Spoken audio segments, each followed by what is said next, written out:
Ghana, land of gold. Its gold is the culture, people, rich soil, and commerce. Washed by the Atlantic Ocean, the white concrete monsters of Cape Coast, Elmina, and Ananabo were exit portals for our ancestors who were forced across the Atlantic. One must follow the path of those who were exported like cargo in order to become whole again. It is time to enter the door of return.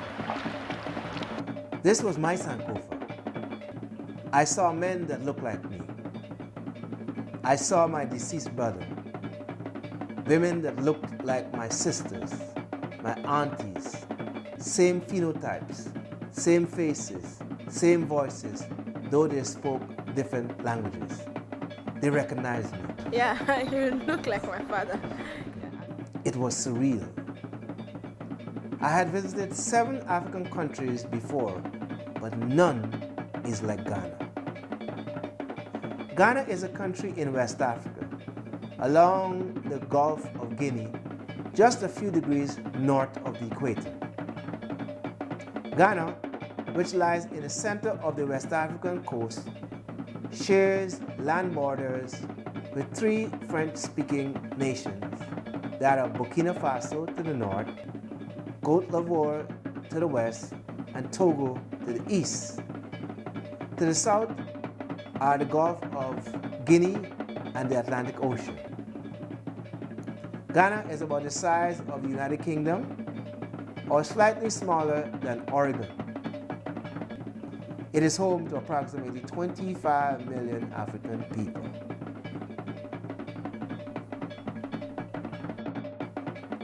In 1957, Osajifo, Dr. Kwame Nkrumah, led the first contemporary African nation to independence from its colonial occupier, England, thus opening the floodgates for other African and Caribbean nations to follow.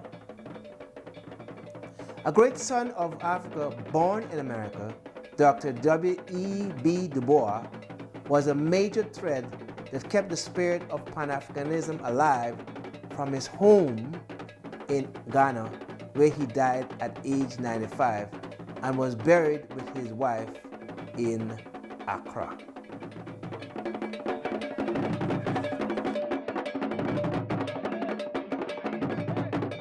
Akwaba.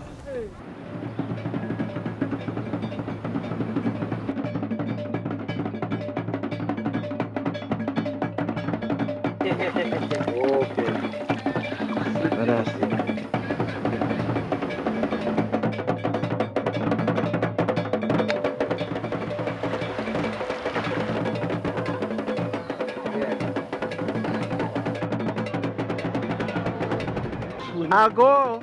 Amen. Ago. Amen.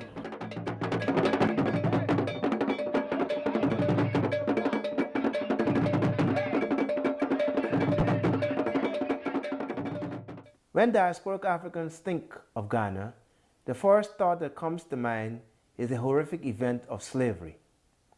Indeed, it also lives in the generational consciousness of our kith and kin in Ghana, an experience I had repeatedly over my 17-day visit. I would be remiss then if I did not share with you the horrific sights, the white concrete monsters along the Atlantic Ocean, and the tears of our ancestors.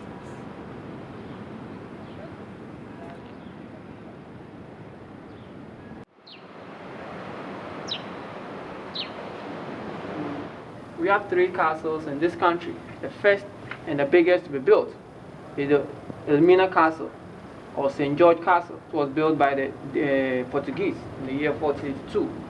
We also have the Osu, or the Christian Castle, which is now the seat of government. It was built by the Danes in 1661.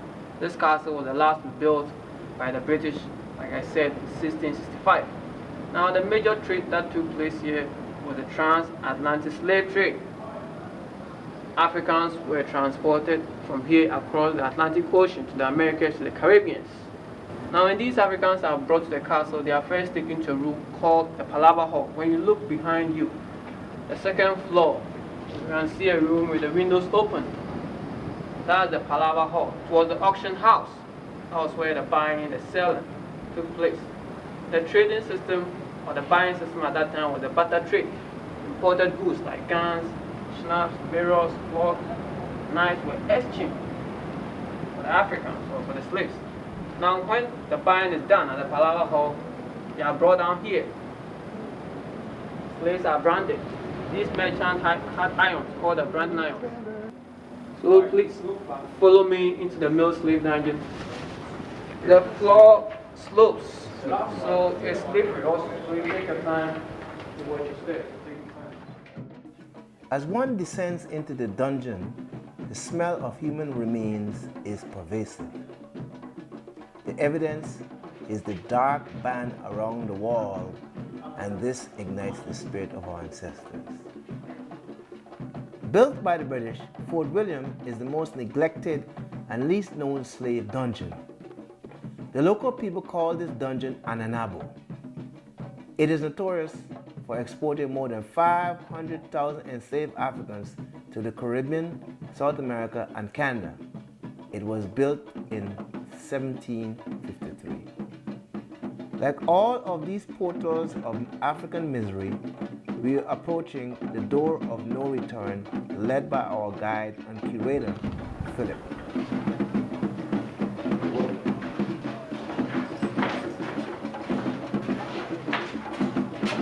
What year was this for slave port built?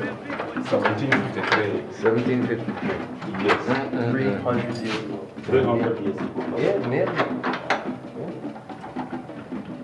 Today we enjoy the picturesque view of coconut trees, sand, surf, fishing boats, and fishermen. However, our ancestors did not know if it were their last view of this paradise and last step on African soil.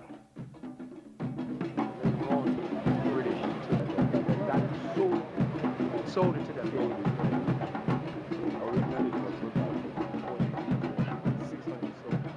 Originally, 600 soldiers landed here fetching their own bricks, which were used to balance the vessel. These bricks were used in the construction of the fortress. Usually comes something like half the Yes. They needed something to keep the ship balanced on the ocean. So they brought the bridge.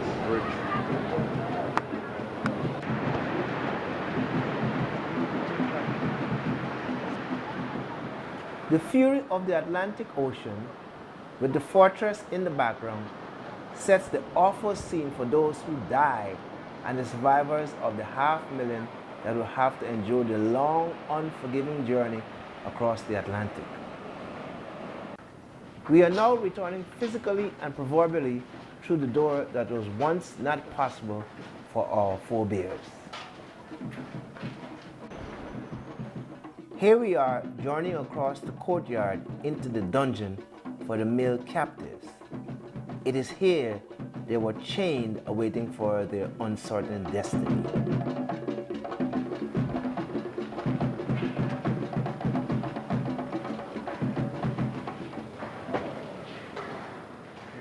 Yeah. The men were held here. They were held in chains, and the chain was fixed to the iron. To the leg.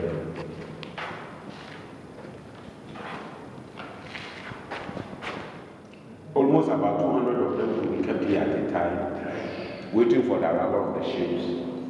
100 bonded in chains to that one, and 100 bonded in chains to this one. They all have one ventilation. This is when they have air and sunlight. And those who were here were the calm ones because of the men. Some were considered to be very stubborn by the whites. Of the stubborn, we refer to them as freedom fighters or the resistants. These were those who were always will be fighting with the white people for their freedom. These people were kept in a place called the condemned cells. Condensed? Condemned. Or condemned cells? Yes, condemned cells. Which means they were already condemned to their faith.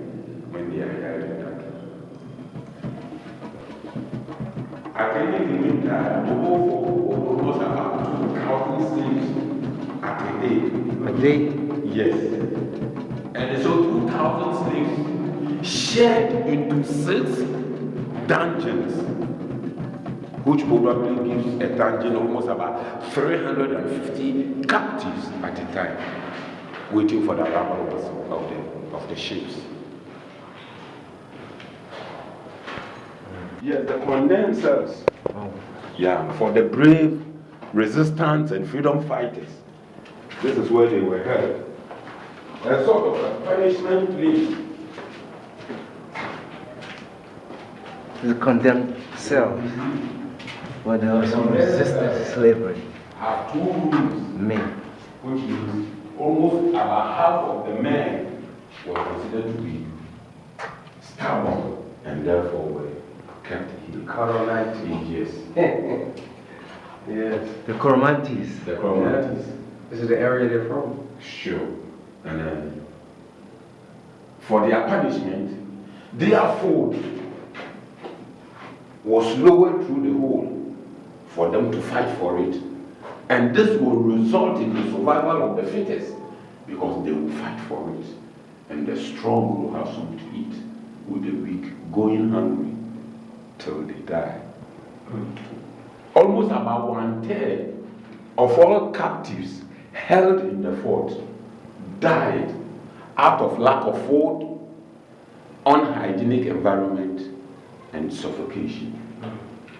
After almost 150 years of the abolition of the slavery, we are yet to discover where those who died in the fort and castles were buried. And therefore, the assumption is that they were all taken to the high seas and were dropped into the ocean.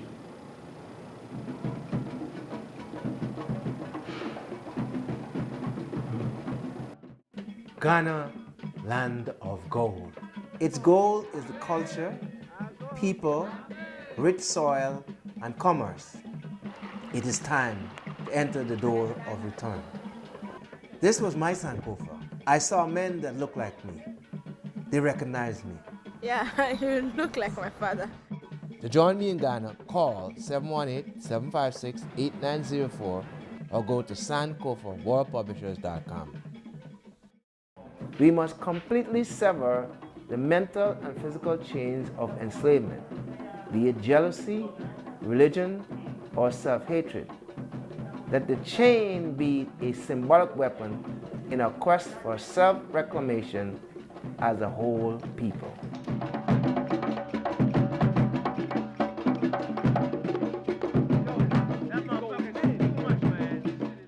Redemption is good for the African soul, hence this candlelight parade. This candlelight parade brought to bear an unforgettable pageantry and drama which we all must not neglect in our process of being born again.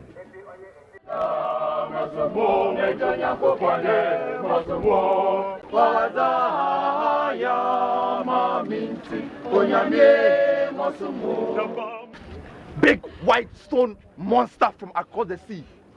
Big white predator from across the sea. Why do you consume our tomorrow and vomit our future upon the dunghills of nations for vultures and hyenas to feast upon? White man from across the sea. We are not a people of yesterday. No. We come from the beginning of times. White man from across the sea. Why do you block the path of our destiny? Why? White man from across the sea. You have consumed the biggest of us. Oh, white man from across the sea. Please give to us back our children. You shit on our generation and use it as a scavenger for people to feed on. Oh, but we are telling you that we shall arise. Yes. We shall stand and sprout. your Our branches are far and wide. Our branches rich as the sun. Our branches, that is the far corner of the basket. Yes. Yes. White man from across the sea. Ah, Yafu! Akwesi Branye! Bature! Muzungu! Tubop! Akwesi Branye! We shall rise again! Oh, like destroyer from across the sea! We shall rise again! Yes! Yeah! Yes! In God's country, we find the pristine forest of Kakun with nature's songs. After the steps of 85, we have finished climbing the hill of 210 feet, 70 meters above sea level. We have now entered the Kakum National Park.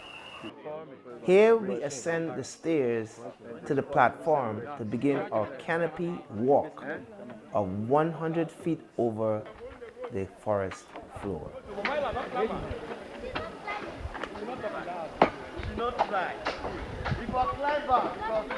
All right now. Coming across, coming home. Ghana's artistic culture can be found everywhere. I am an artist, so I came to artistic heaven, filled with vibrant colors and expression. What are you making? I'm making the trunk. Are you making a drum? Yeah, trunk. Oh, trunk. Okay. Feel like this. Yeah.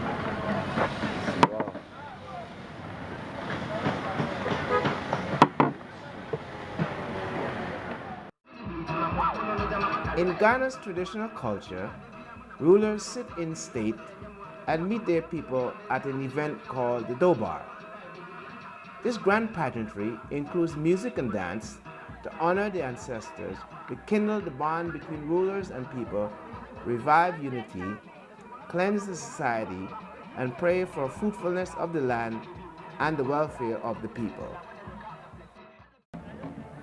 Leading the procession are the Uchemis, the linguists with the golden staff, those who speak on behalf of the Asante Henny and the Nana Henny. They are followed by the Queen Mothers, elders, and other nanas.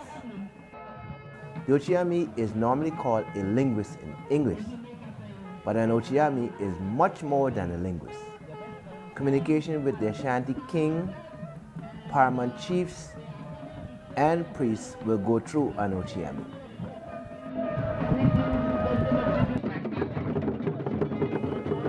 The Nana Henny is seated. He is clad in his original signature kente cloth, a pattern worn only by him as he surveys the proceedings. Special guests extend greetings and pay homage with gifts to the Nana Henny or Asante Henny.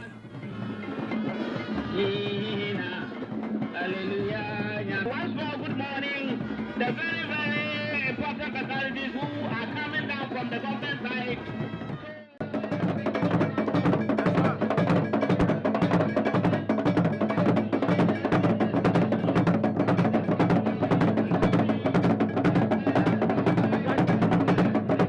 The talking drums articulate the language of praises.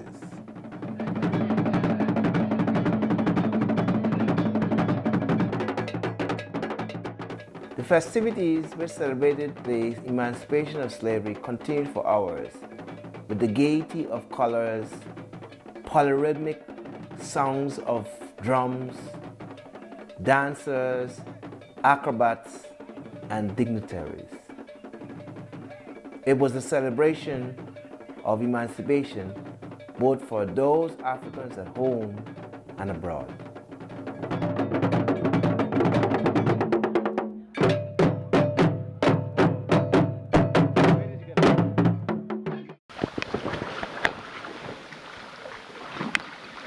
Ghana's western region is home to Nzelezu, a village on stilts. It's located in the middle of a lake, and its people trace their roots back to Mali and the ancient Ghana Empire. Somebody will ask, how do these people construct their buildings? Wow, and I'm here to explain to you. Here, to construct a building, you have to go to the bush, bring the stumps, the sticks in the water. You count them very long, about 2 times of this one. Then you bring them here, you leave them in the water for about 4 days for the stick to suck more water. Then you bring it out from the water for 1 day. Then you consult the youth in the village. They will all come to join you to construct the building. And the way they do it is that they sharp the end of the sticks. And 2 or 3 persons will be holding one stick. And they will be standing in the water, counting 1, 2, 3, then they hit it in the soil. 1, 2, 3, then they hit it. After that, then they use another stick, very heavy one.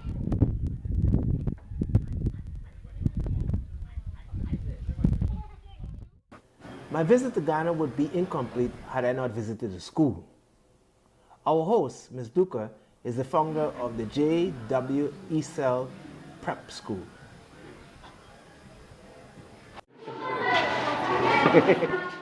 I've adopted this school and will do my best, along with the help of my friends, to support and sustain these young and brilliant minds.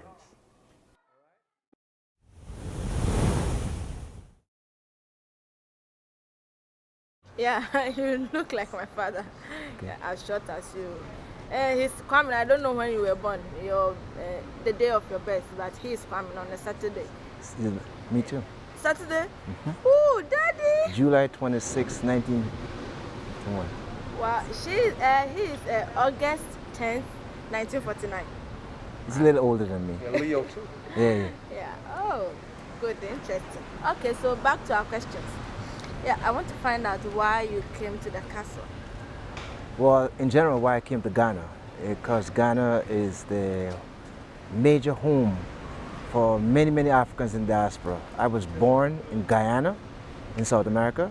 I migrated to the United States about 30 years ago, and I've been to many other places in Africa: Egypt, Ethiopia, Kenya, Tanzania, Zanzibar, South Africa, Zimbabwe.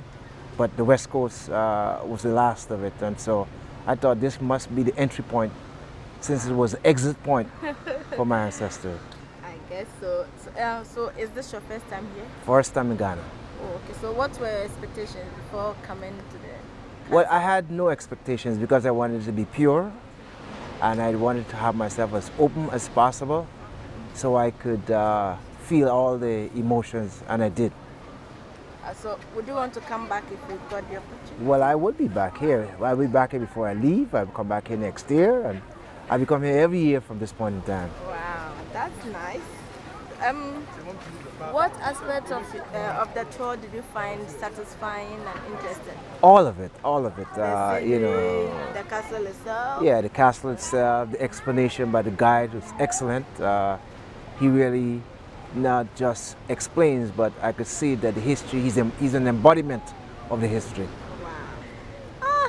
Do I need to ask you about your nationality? Because definitely you are my father, you look like him, everything. So Yeah, you can. then I'll make you a Ghanaian. Okay. I am. Yeah, he is, but he can be an Egyptian too, an Ethiopian, so but Yes. I'm making him a Ghanaian. Yeah, okay. Good. And your age? Oh, I am 60 years old. Wow. And your educational background? I got a PhD from Columbia University. I got it 20 years ago. And I'm a college professor. I teach history of the world, and my focal area is Africa. I teach about the art of the Ashanti, the Ewe, the Ga, all those people here. Nook, Egyptians, Ethiopians. Wow. Yeah. Would you give me your email? Any Oh contact? yes, Yeah. of course. My email is sankofa.c@gmail.com. Wow. Oh, you are truly a Ghanaian. And I have a tour company. It's called Sankofa World Tours. Wow. Beautiful. It's been very nice talking to you. It's wonderful. I think you are one of the best respondents to my questions. Well, thank you. Thank you very much. Have a lovely day. Father and daughter. Good. You can take a man out of the country, but you can't take the country out of him. A fufu mia pound is still in my bones. I did it at home all the time. I didn't do it for a long time. In Ghana? Yeah, fufu is common. Okay, Kwesi, let me come and do. Hey, you see? Yeah, you have better than. I guess you never did it before. I never did it before.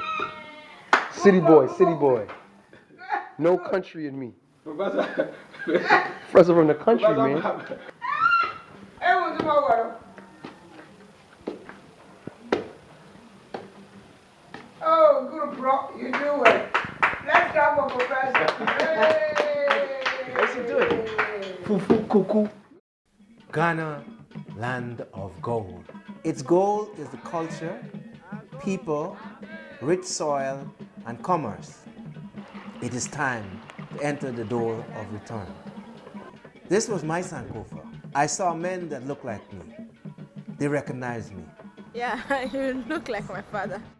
To join me in Ghana, call 718-756-8904 or go to sankofaworldpublishers.com. This has been my Sankofa. Go back and fetch it. I love Ghana. I felt at home. I love my family. I love all family. The culture is richer than gold. Join me as we celebrate emancipation and a worldwide African family reunion. We do not want to miss this experience. As part of my Sankofa, I had to be born again. Washing in the Ocho River, where our ancestors had their last bath before being shipped across the Atlantic, was appropriate.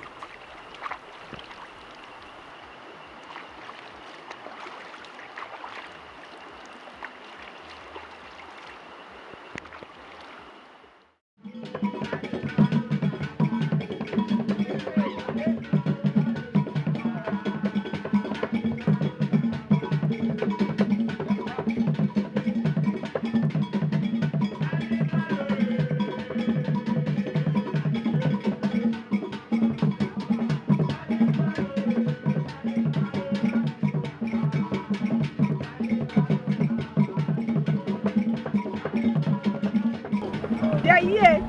Bye-bye.